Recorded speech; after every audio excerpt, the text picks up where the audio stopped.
जी, अस्सलाम वालेकुम गाइज़। उम्मीद है कि आप खैरियत से हैं। मैं अदनान रहमान हॉट फॉरेक्स पाकिस्तान से आपकी खिदमत में हाज़िर। अभी हमने डिस्कशन करनी है क्रिप्टो करेंसी से रिलेटेड और मैंने इस वीडियो को 2 हिस्सों में डिवाइड किया है।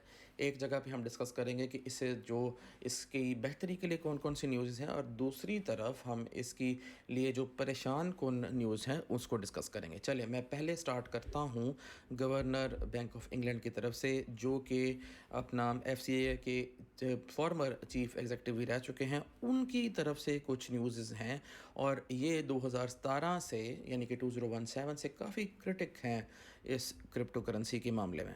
इन्होंने अपनी जो भी इनकी कमेंट्स आते हैं उनकी तरफ से, या जो भी इनकी लाइव मीटिंग हुई थी, मेरे ख्याल से थर्सडे को हुई थी, तो उन्होंने उसमें साफ साफ कहा है कि मैं ब्लंटली ये बात कहता हूँ कि जनाब, जो बंदा अपने पैसों को ज़ाया होते हुए देखना चाहता है या ज़ाया होते हुए देख सकता है, ठीक है, वो अपने पैसों को क्रिप्टो में इन्वेस्ट कर दे।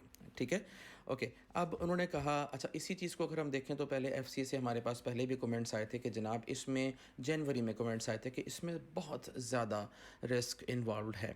ओके, अच्छा अब इसके बाद क्या हुआ, एक आखिरी जो इनकी तरफ से लेटेस्ट कमेंट आया, उन्होंने कहा कि जनाब इंटरेस्टिक वैल्यू जो है ना वो इस क्रिप्टो की नहीं है। बेशक लोग इसमें इन्वेस्टमेंट अपनी करते हैं, इसको वैल्यू दे रहे हैं, लेकिन इसके अंदर इंटरेस्टिक वैल्यू नहीं है। अभी ये वैल्यू कौन सी होती है कि जिसकी अपनी अंदर जो एक शाइनी जैसे गोल्ड, गोल्ड के अंदर एक अपनी वैल्यू है, तो वैसी इसके अंदर नहीं है। ओके, अब ये तो होगी इसकी तरफ से जो परेशान कुन बातें थी। अब आ जाते हैं इसके साइड पे जो बातें खड़ी हैं, जैसे कि एलन मस्क साहब हैं और एक दो फर्म्स हैं जो जैसे हेड फंड्स हैं जिन्होंने इसको एक्सेप्ट करना शुरू कर दिया है। टेस्ला ने अपनी सारी इन्वेस्टमेंट ऑलमोस्ट वहाँ पर कर दी है और हैवी इन्वेस्टमेंट की है।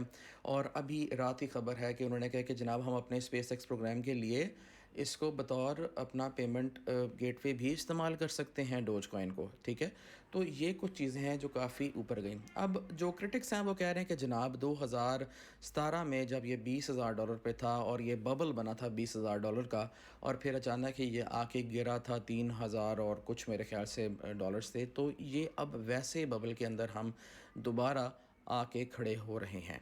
ठीक है, अब इसको अगर एक और पॉजिटिव न्यूज़ के बारे में देखी जाए या इसको बतौर अगर बुरा भी देखा जाए, तो सेंट्रल बैंक्स खुद अपनी डिजिटल करेंसीज लॉन्च करने के चक्रों में हैं। ठीक है, और फिर एक जगह लास्ट वीक ये भी ख़बर आई थी कि ये जो एक किस्म का ट्रेडिशनल क्रिप्टो करेंसीज हैं और फिर जो सेंट्रल बैंक्स वाली आएंगी, इन दोनों को साथ चलना पड़ेगा। और ये जो हमारी पहली अभी बीटीसी वगैरह है, इनको केवाईसी करवानी पड़ेगी। अब गाइस अगर ये केवाईसी करवाते हैं तो फिर इनका जो मेन मकसद है वो तो ख़त्म हो गया ना, क्योंकि इनका मेन मकसद है एनोनिमस रहना, वो चीज़ एंड हो जाएगी। तो अब ये दो चार कुछ गुड न्यूज़ थी इससे रिलेटेड, और दो चार कुछ परेशान कुन न्यूज़ थी, ये दोनों आपके सामने हैं। इसी चीज़ को देखते हुए हम एक प्रॉपर और वन साइडेड डिसीजन नहीं ले पा रहे कि जनाब इसके लिए ये बुलिश रेट है या बेरिश रेट है, और यही चीज़ हमें इसके टेक्निकल्स चार्ट पे नज़र आ रही है। आइए टेक्निकल्स के ऊपर जाते हैं।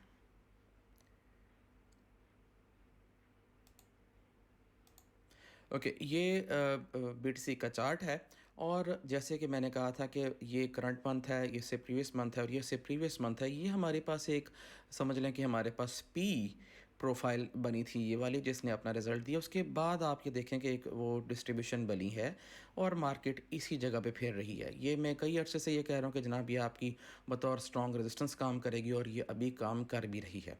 अगर मैं यहाँ पर ट्रेंड लाइन ड्रॉ करूँ तो मेरे पास ये ट्रेंड लाइन आती है बेरिश जाने के लिए, ये रेजिस्टेंस है और ये डिमांड ट्रेंड लाइन है, जो ब्रेक हो तो फिर मैं बेरिश आ सकता हूँ।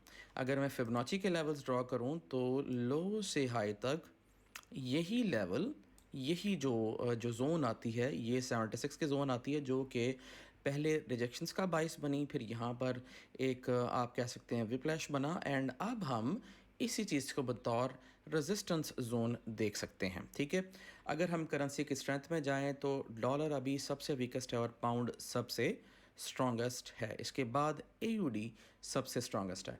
ओके, अपना ख्याल रखिएगा। फ़ी अमान अल्लाह।